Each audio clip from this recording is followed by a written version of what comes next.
Gidi gömleği aldın koynuma, özledim annem, doymadım sana.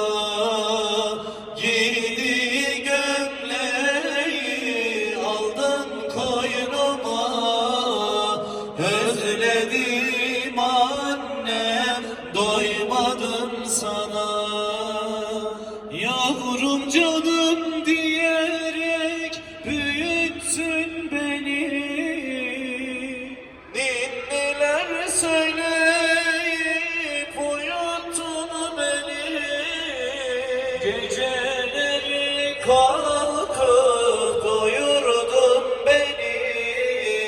Her zaman annem ararım seni.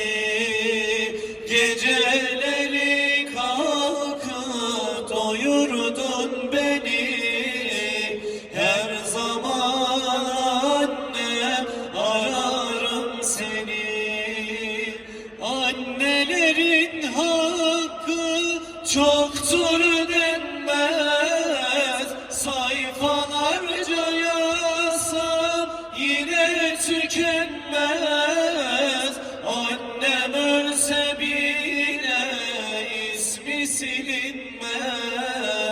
Her zaman annem ararım seni. Annem ölse bile ismi silinmez. Her zaman annem ararım seni. Kaldım anam gurbet elde, hasret sabrımı deliyor.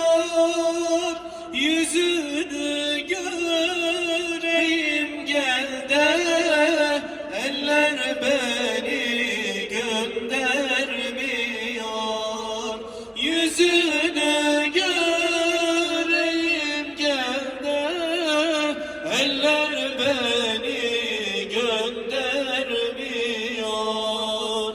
Nerede bir yolcuyu görsem aklıma sığınan geliyor.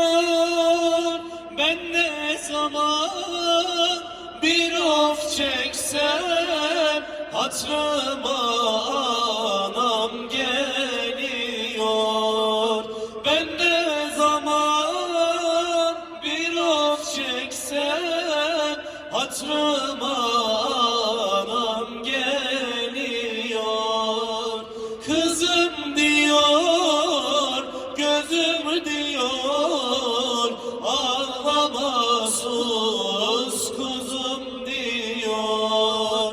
Kızım diyor, gözüm diyor, ağlama sus kuzum diyor.